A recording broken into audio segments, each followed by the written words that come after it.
Emily Stock, Master of Wine. Thank you for joining us for discovering the soils of Sonoma today. I'm happy to welcome my colleague, Nicola Kie, who's also a Master of Wine and works with very intimately with one of our wines that we have in here today. So you will hear from him specifically for that wine, but I'll also lean on him for others as well. Welcome to Sonoma. Really, that opening talks about so much that's important in Sonoma County, in Napa, in the state of California, but particularly in Sonoma.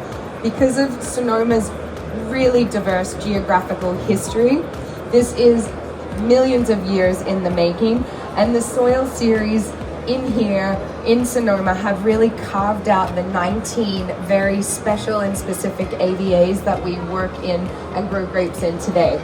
More than 65 different grape varieties. I would say that's probably higher now because we keep getting new grapes introduced, and mostly family-owned wineries, and the most sustainable AVA in California with 99% sustainable vineyards and getting close to the same amount of sustainable wineries.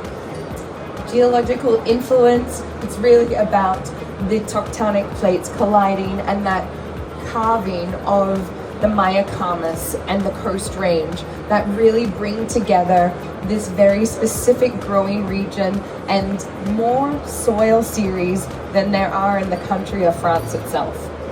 So we have 31 different soil series and 11 major soil formations that span these mountain crests and down to the valley floors, carved by volcanic activity, subduction, river valleys, and the movement of water and continuing movement of our soils. So a very living region indeed. Elevation is really important in Sonoma, and the region itself on the western side, West Sonoma Coast, one of the newest AVAs, one of the coolest AVAs as well, very much impacted by the wind and fog, and one of the highest rainfall regions in the state as well. Moving east, we move up and over the Coast Range, so volcanics, clay soils, and then down into the river valleys of the Alexander Valley, Russian River Valley, and those gravel and alluvial soils that have been formed by the recession of Great Lakes and continual moving river systems and lake systems, leaving behind gravels, silty loams, and also a lot of clay soils on those really where the sort of bathtub mark has been of these receding lakes and rivers. Mayacamas Mountains that we begin to start to share with the western edge of Napa Valley as well. So an incredibly diverse region, Sonoma, small valleys, very focused, and small alluvial and benchlands in the center of each valley. We're moving into the wines really quickly so we don't run out of time. So the first wine is the Emeritus. This is 100% Pinot Noir. It's from Russian River Valley.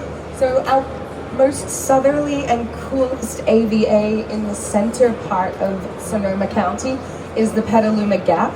This is deeply influenced by San Pablo Bay and the cooling influences and fogs that move in and out of San Pablo Bay, and that moves just into Russian River Valley. This winery in particular is very historic. It was started by Bryce Couture, who is famous for Sonoma Couture. In the year that he sold Sonoma Couture, he established Emeritus and planted the Halberg Ranch vineyard on the upper elevations of the Coast Range, Coast Mountains, and planted them at their very peak. This is a vineyard that is dominated by volcanic and clay basalt soils, and because of where it is situated on that western ridge, it's right on the top. It's very windy, it's high elevation, and it is also very wet and allows for dry farming practices, which is increasingly uncommon in much of California, but these vines are really important in terms of the root structure that they have established in this vineyard and what this means for the wine itself.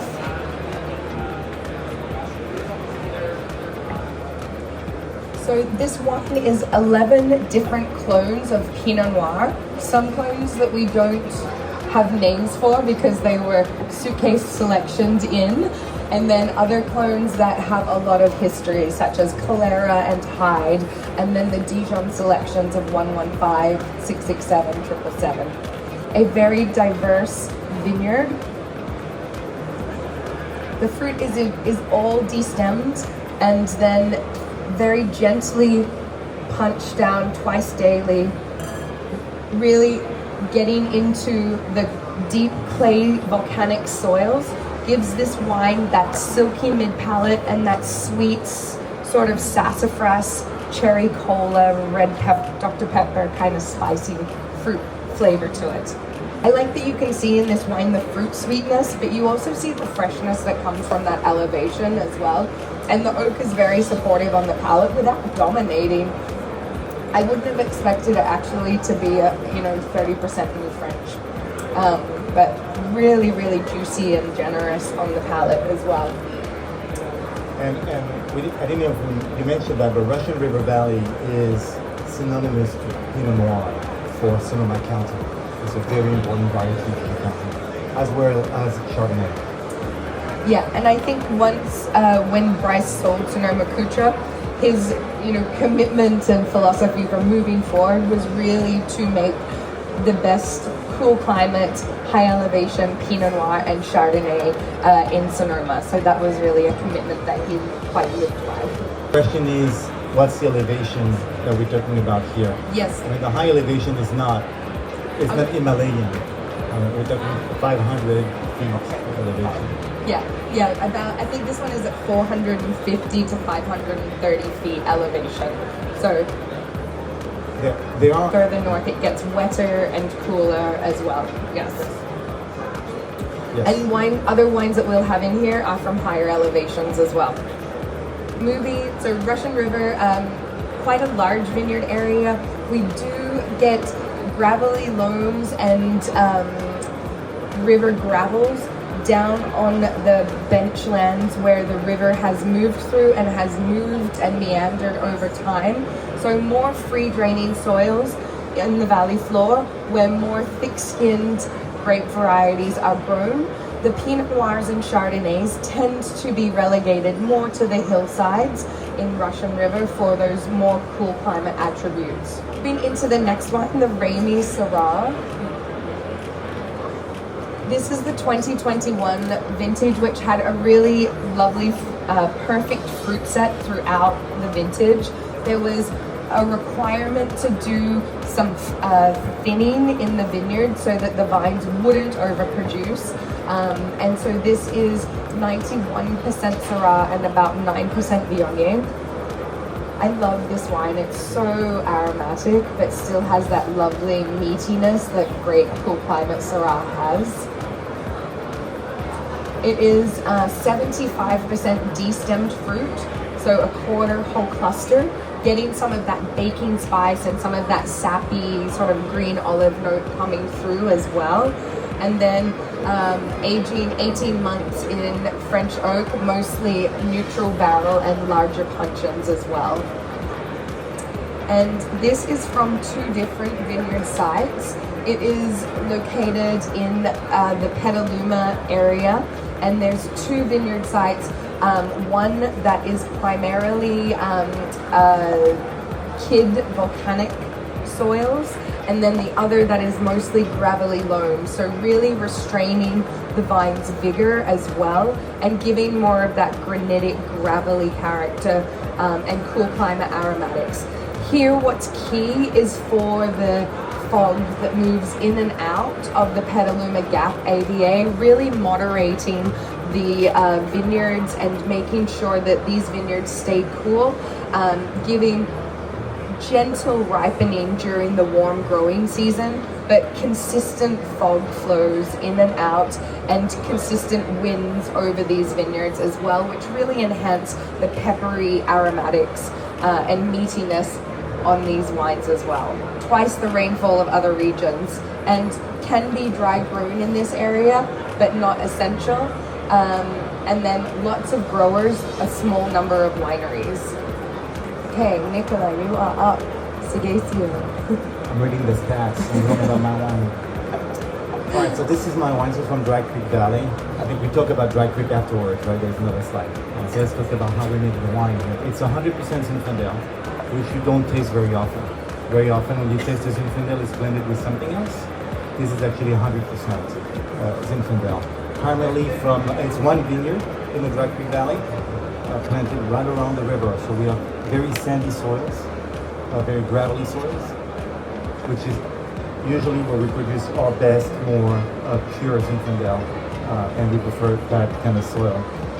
Okay, you can see here, river gravel, volcanic.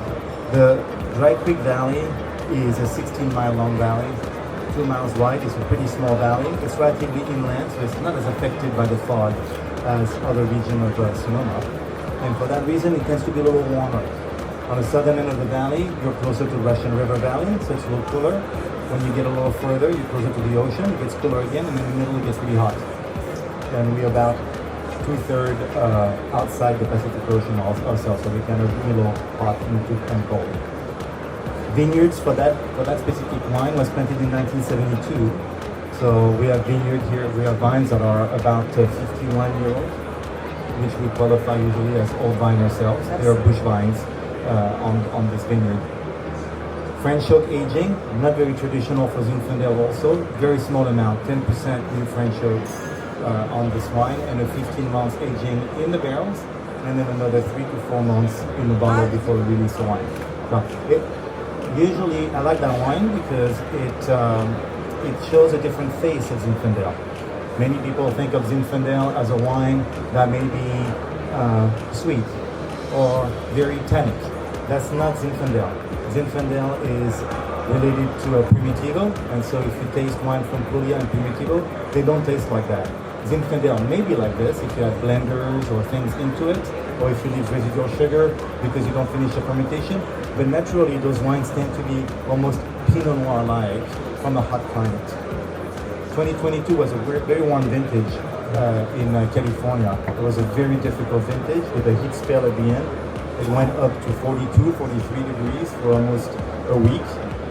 Zinfandel resisted very well those conditions. It was very well adapted to a hot climate, and in a bush vine, they were very well protected. So even though it was a very hot vintage, I think we made a very delicate wine for Zinfandel. It's still, the thing that is constant with Zinfandel is high alcohol. We can't avoid that. This is a meager 15.7%. And so but it holds it should so hold well, it very well. yeah. You should not taste the alcohol. If you taste the alcohol too much, then it's not very well made. But I think in this wine, no problem.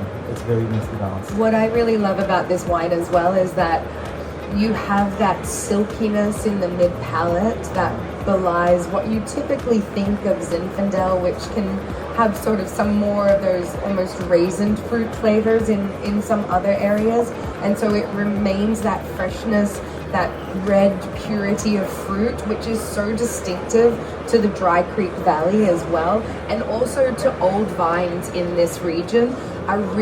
This is a really consistent red fruited, floral, silky mid-palate profile, which is so distinctive and so true to the terroir and the character of the Dry Creek AVA. It's very expressive.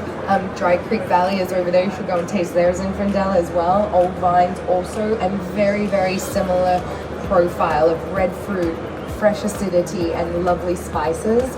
And those sort of sandier benchland soils coming through on the palate with silkiness, and also the moderation and natural balance that an old vine is capable of, and having that very honest and transparent conversation between those deep old root systems and the nutrients and established roots that come to the quality and concentration but balance of fruit and ripeness in this wine.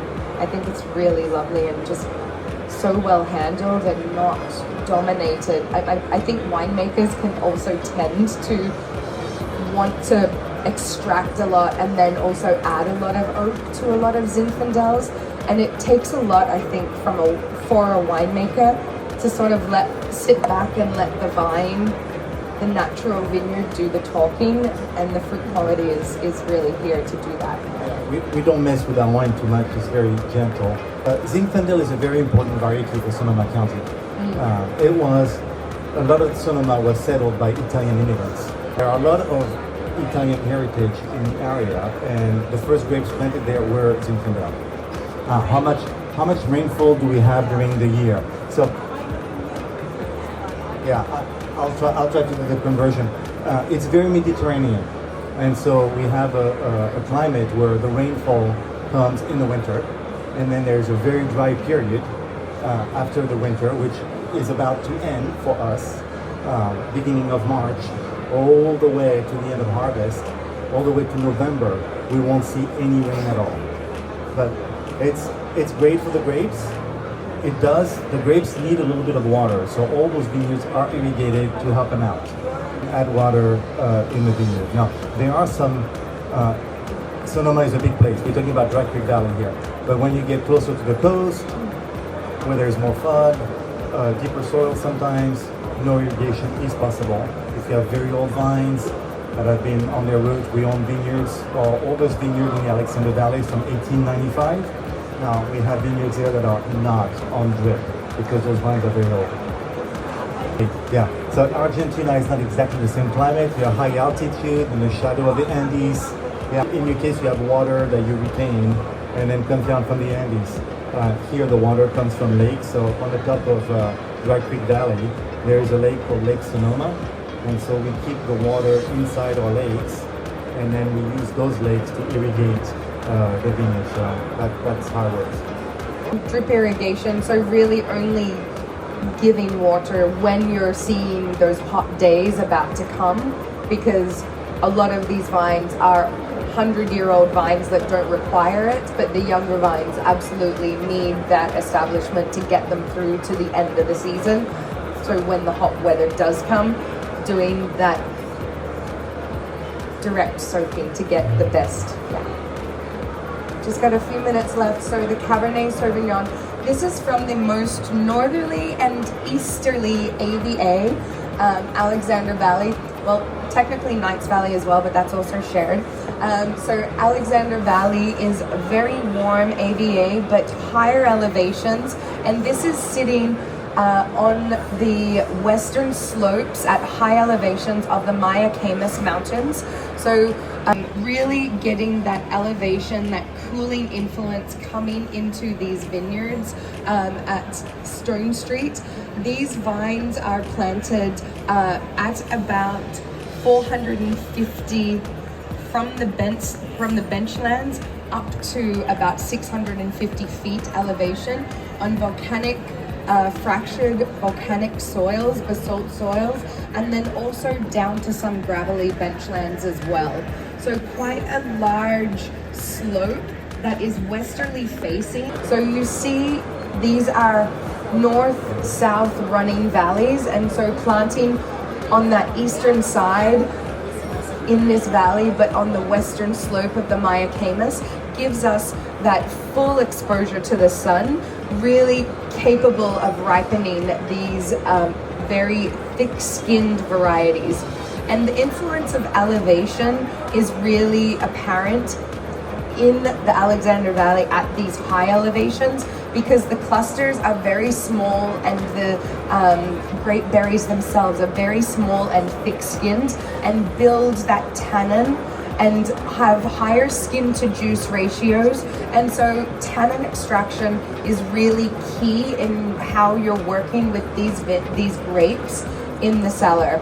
And this is 98% Cabernet Sauvignon, which is kind of rare in much of Sonoma and Napa to have such a high level of Cabernet purity and just a splash of Petit Verdot for lift and florals. Alexander Valley is in a direct continuation of Napa. So if you go down Alexander Valley and then you are in Knights Valley, you can decide either to turn right, and you will keep going in Sonoma, you'll be in Hellsburg, and then you'll keep getting cooler, or you can turn left, and you'll end up in Calistoga, which is the northern part of Napa. Napa, Knights Valley, Alexander Valley. But still cooler climate, Cabernet being on that western side of Napa Valley, that Mayacaima side, which tends to also be more treed as well, more forested. And this Stonestreet in particular are really committed to more regenerative practices and planting lots more bay laurels, roans, and species that really are the natural forest habitat here and help to keep a lot of the biodiversity and natural prey systems in place in these vineyards. So organically farmed, 35% new French oak in this blend as well. But again, tannin management is really key here, and gentle extraction of tannins from these very small berries. So really you can see that floral lift, that cooler climate, high elevation expression of Cabernet, and it doesn't require quite as much new French oak as what you tend to see from those very concentrated mountainous Cabernets that you can get on the other side of the Mayacaimas and in the Vaca Mountains. So really that cool expression, preserving the acidity, preserving the tannin, and trying to give a very supple, velvety mouthfeel from that tannin profile. And that extended 20 months in barrel helps to also bring more digestible tannins to the palate of these very thick-skinned grape varieties as well. So lots of volcanic on the upper hillsides for Alexander Valley, then moving down into the river gravels where the rivers have meandered, and those ocean sediments, sandstones as well. And that's the end. We're 1 minute over. If everyone can, if you have any questions, we are going to hang around just outside. Reach out to California Wines and SonomaWine.com. There's a lot of information on that website as well. And it's a really, fantastic website.